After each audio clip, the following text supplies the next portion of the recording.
Composition में ही हम लोगों ने अभी तक सेटर फंक्शंस देखे हैं, हमारी वो क्लास जिसमें हम लोगों ने कॉम्पोजिशन यूज़ की हुई है। और भी मेंबर फंक्शंस हम लोग इस क्लास में डिफ़ाइन करते हैं। फ़िलहाल और सेटर फंक्शंस की तो ज़रूरत नहीं है, लेकिन हम लोग सेटर फंक्शंस से हटकर अभी गेटर फंक्शंस क्रिएट करते हैं इस क्लास के। String get first name, for example return first name, string get last name, return last name। और तीसरा एक getter फंक्शन है जी, इस फंक्शन का नाम है get dob। इंडेंट इसका सेट कर लेते हैं। रिटर्न टाइप मैंने भी जानबूझ के नहीं लिखी, यहाँ पर अभी हम लोग रिटर्न टाइप लिखते हैं। सिंपल सी बात है, आप लोग अगर देखें तो इस फंक्शन के अंदर हम लोग लिख रहे हैं जी return dob। dob is date type object. तो आपको आपकी रिटर्न टाइप पे वो डेटा टाइप लिखनी होती है जिस टाइप की आप वैल्यू रिटर्न कर रहे हैं। हम लोग वैल्यू रिटर्न कर रहे हैं डेट टाइप की, तो आपको यहाँ पर रिटर्न टाइप पर डेटा टाइप नज़र आ रही है डेट टाइप। अच्छा, इसको इससे कंफ्यूज ना कीजिएगा, अक्सर स्टूडेंट्स मैंने एक्सपीरियंस किया वो इसको डेट टाइप की बजाय डाटा टाइप कहना शुरू कर देते हैं। यहाँ पर हम लोग डेट टाइप का ऑब्जेक्ट रिटर्न कर रहे हैं और डाटा टाइप कहते कहते लोग यहाँ पर डाटा टाइप ही लिख देते हैं। बेसिकली यहाँ डाटा टाइप कोई डाटा टाइप नहीं है। डेट टाइप के नाम से हम लोगों ने ज़रूर एक क्लास क्रिएट की हुई है, उस क्लास का एक ऑब्जेक्ट है, उस क्लास के ऑब्जेक्ट की वैल्यू हम इस फंक्शन से चाहते हैं कि रिटर्न हो। तो हम लोगों ने रिटर्न टाइप पे क्लास का नाम लिखा हुआ डेट टाइप। अच्छा जी, इसके अलावा इस क्लास का एक मेंबर फंक्शन है void print, last member function है। इसके बाद हम लोग इस क्लास को टेस्ट करके देखेंगे। कोड अभी तक हम लोगों ने कंपाइल नहीं किया, हम लोगों ने कुछ ऑब्जेक्ट्स ज़रूर बनाए थे, उन ऑब्जेक्ट्स के थ्रू हम लोगों ने सेटर फंक्शंस भी कॉल किए थे। अभी हम लोग प्रिंट फंक्शन भी कॉल करेंगे और पर्सनल इन्फॉर्मेशन प्रिंट करके देखेंगे।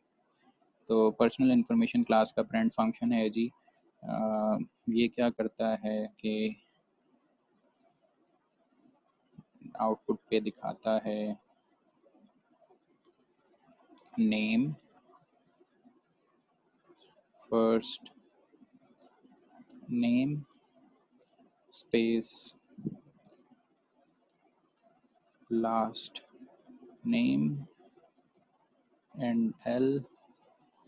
और इसके अलावा डेट ऑफ बर्थ प्रिंट करनी है जी हमने, डेट ऑफ बर्थ। अब यहाँ पर हम ये तो लिख नहीं सकते सी आउट लेस देन DOB इस पर हम लोग पहले भी कई दफ़ा बात कर चुके हुए हैं, अभी तक हम लोगों ने कॉन्सेप्ट नहीं पढ़ा। ऑपरेटर ओवरलोडिंग, यहाँ पर एक ऑपरेटर है और इसे ऑपरेटर का ऑपरेंड हम लोग लिख रहे हैं DOB। DOB is of date type. हम लोगों ने नहीं बताया हुआ कि डेट टाइप के ऑब्जेक्ट के ऊपर ये वाला ऑपरेटर किस तरह से ऑपरेशन परफॉर्म करता है। ऑपरेटर ओवरलोडिंग के कॉन्सेप्ट के बाद आप लोग ये करना शुरू कर देंगे, आप लोग इस काबिल हो जाएंगे कि आप लोग अपनी क्लास के ऑब्जेक्ट्स को इस तरह से डिस्प्ले कर सकें। फ़िलहाल अगर हमें DOB को प्रिंट करवाना है, मैंने टर्म बोल भी दिया, DOB डॉट प्रिंट, वो वाला प्रिंट फंक्शन जो डेट टाइप क्लास का प्रिंट फंक्शन है वो कॉल होगा और वो DOB को प्रिंट कर देगा। ये एक अलग प्रिंट फंक्शन है। अगर आप देखें तो डेफिनेशंस पे डिफरेंट हैं। ये वाला प्रिंट फंक्शन फर्स्ट नेम और लास्ट नेम और फिर डेट ऑफ बर्थ को प्रिंट करता है।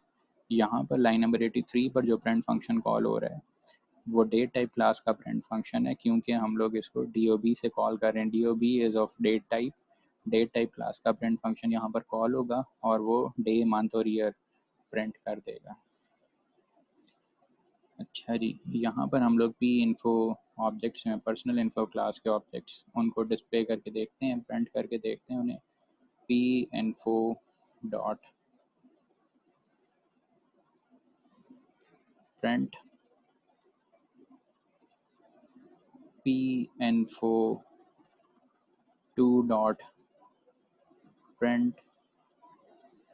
सबसे पहले तो आपको ये डेट टाइप ऑब्जेक्ट जो हम लोगों ने क्रिएट किया था उसको हमने डिस्प्ले किया हुआ। उसके बाद आप देखेंगे पी इन्फो टाइप के ऑब्जेक्ट्स जो हमने सेट किए हुए हैं वो दोनों ऑब्जेक्ट्स डिस्प्ले होंगे, पहले वाला ऑब्जेक्ट और फिर दूसरा ऑब्जेक्ट डिस्प्ले हो रहा होगा।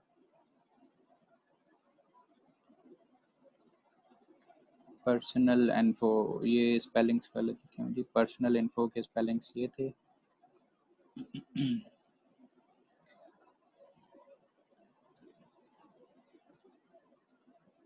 ठीक है जी, पर्सनल इन्फॉर्मेशन डिस्प्ले हो रही हैं। फर्स्ट पर्सनल इन्फॉर्मेशन जो है वो मोहम्मद अली और डेट ऑफ बर्थ थी हम लोगों ने D1 से सेट की हुई थी। D1 आपको पहले अलग से भी नज़र आ रही है, हम लोगों ने D1 सिर्फ प्रिंट की थी। स्टार्ट पे आपको D1 प्रिंट हुई हुई नज़र आ रही है। उसके बाद फिर मोहम्मद अली की डेट ऑफ बर्थ जो है वो भी 15 जून 2020 है। ये बंदा आज ही पैदा हुआ है। और फिर दूसरा जो जिस बंदे की पर्सनल इन्फॉर्मेशन है जी, उसका नाम है अहमद वहीद और उसकी डेट ऑफ बर्थ है 12 अप्रैल 2002।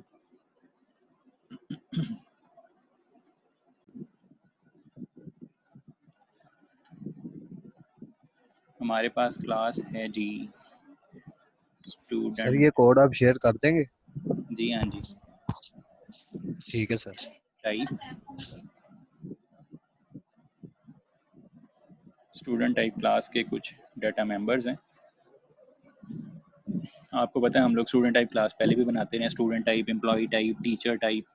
और यहाँ पर आपको ज़रूरत पड़ती है जी string. For instance first name,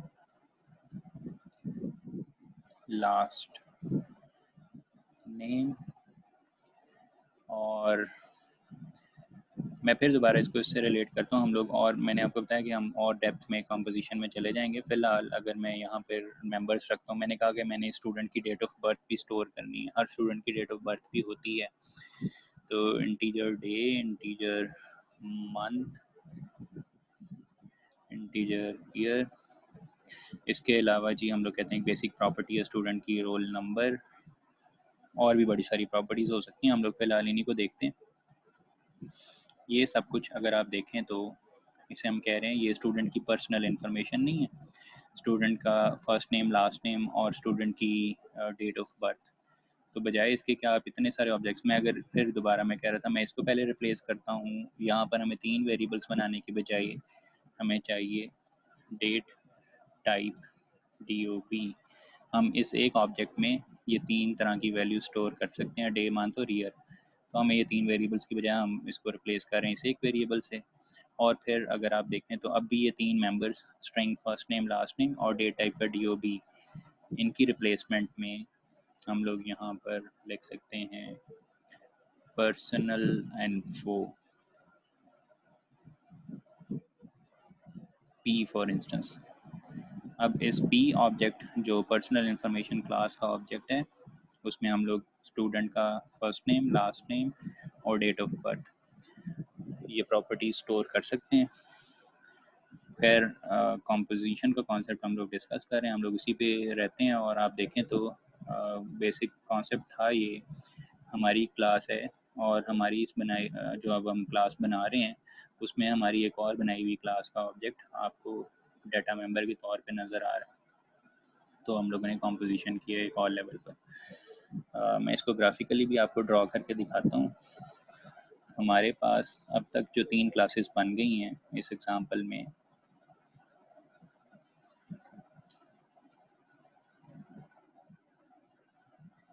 मैं यहीं पर ड्रॉ कर देता हूँ पेंट पर आप लोगों के सामने।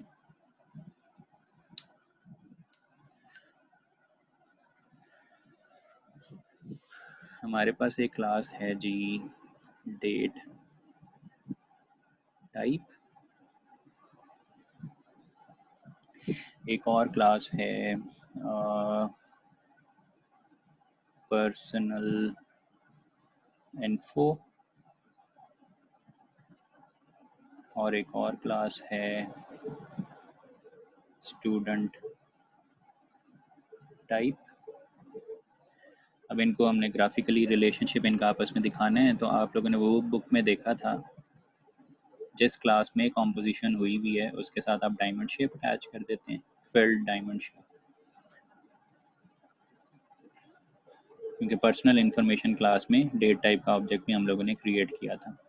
फिर स्टूडेंट टाइप में अगर आप देखें, अगर तो मैं फॉर इंस्टेंस फ़िलहाल जो रिलेशनशिप है वो ऐसा है, अदरवाइज़ आप किसी एक क्लास में कोई सी दो और डिफरेंट क्लासेस के ऑब्जेक्ट्स डाटा मेंबर के तौर पर रख सकते हैं। जिस तरह बुक में आपने एग्जांपल देखी थी हमारे पास, वहाँ पर चलें हम लोग उसको फिर कभी डिस्कस करेंगे। यहाँ पर मैं फ़िलहाल ये बता रहा हूँ कि आप ग्राफिकली आप इसको इस तरह से रिलेट कर सकते हैं। स्टूडेंट टाइप क्लास में कॉम्पोजिशन हुई हुई है पर्सनल इन्फॉर्मेशन क्लास से, और पर्सनल इन्फॉर्मेशन क्लास में कॉम्पोजिशन हुई हुई है डेटा क्लास से।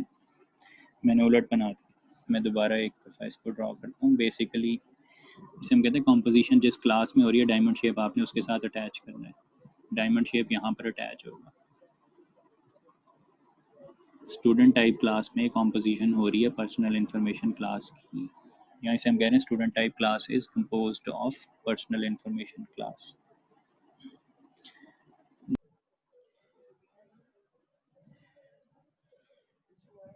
इसी एग्जांपल को फिर हम लोग एक्सटेंड कर रहे हैं। यहाँ पर अगर अब आप देखें तो इस स्टूडेंट टाइप क्लास में हमारी बनाई हुई दो क्लासेस के ऑब्जेक्ट्स हैं, पर्सनल इन्फॉर्मेशन और एक प्रिमिटिव डेटा टाइप का मेंबर है, और एक और डेट टाइप का मेंबर है हमारी इस क्लास के अंदर डाटा मेंबर्स के तौर पे। वॉइड सेट, आसानी के लिए हम लोग सेटर फंक्शंस अलग अलग बना लेते हैं। पर्सनल आवाज नहीं आ रही है।